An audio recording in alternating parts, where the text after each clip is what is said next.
The challenges that face Israel as it turns 59 are considerable.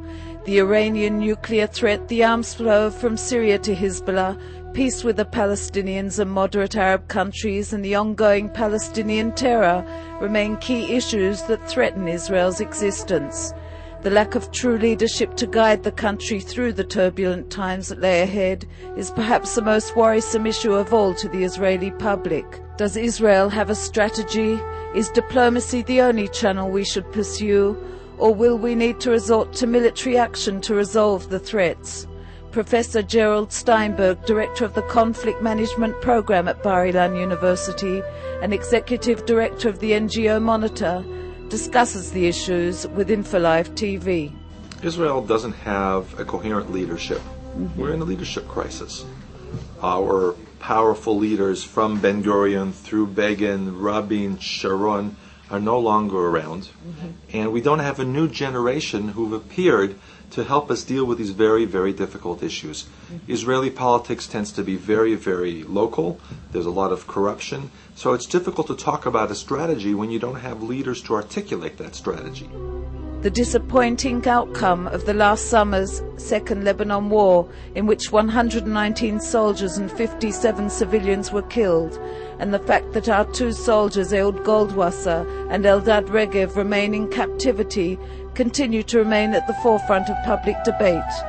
Never before was the public so united in supporting the war, and now it waits patiently for the outcome of an investigation into the government and army's mismanagement. The result of last summer's war jolted the army into replenishing vital equipment and embarking on training programs to prepare the troops for a possible renewal of fighting with Hizbullah. But you need to have a leadership to make sure that what needs to be done is actually done. the Israeli military had a coherent and I think a very good strategy to deal with Hizbullah. Yes. We didn't have the political leadership to implement that coherently.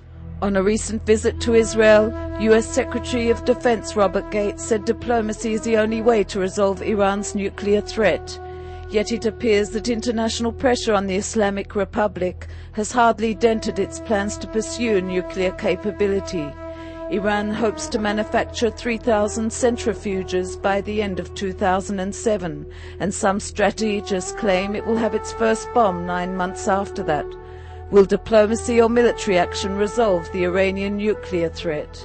Well, I agree that anybody in the U.S. government that's a member of the cabinet is not going to talk publicly about military options. Sure. And I don't think that anybody in Tehran would take his words very seriously if he said there were no military plans underway. Everything is open. All options are open. The question is, how much time do we have? I am optimistic that the sanctions, the diplomatic isolation of Iran, the mistakes the Iranian leadership are making, even within their own society, are costing them a great deal. They don't want to be like North Korea. They don't want to be considered to be the world's lepers. The number of Israeli civilians killed in terror attacks since Israel's establishment is 1,635. Since the beginning of 2007, 4 Israelis were killed and 24 wounded in terror attacks.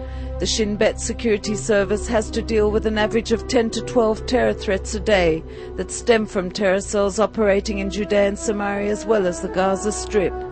The constant flow of tons of explosives and weapons from Egypt into Gaza and the massive funding of Palestinian terror groups by Iran are compounded by the public debate on releasing Palestinian prisoners with blood on their hands in order to secure soldier Gilad Shalit's freedom.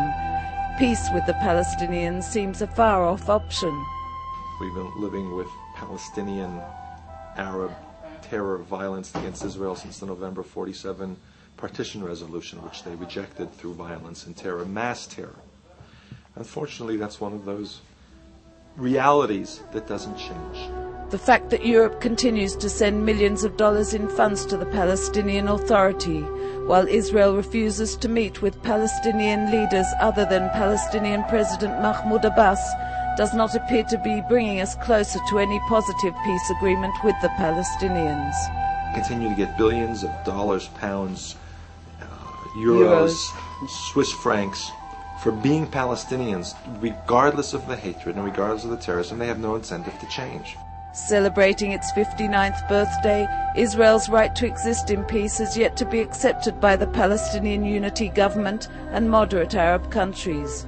The memories of 22,305 members of Israeli security forces killed since 1948 will always be cherished. We can only hope that by Israel's 60th birthday, our 3 soldiers will have returned home, and the State of Israel will have a true leader to lead the nation forward.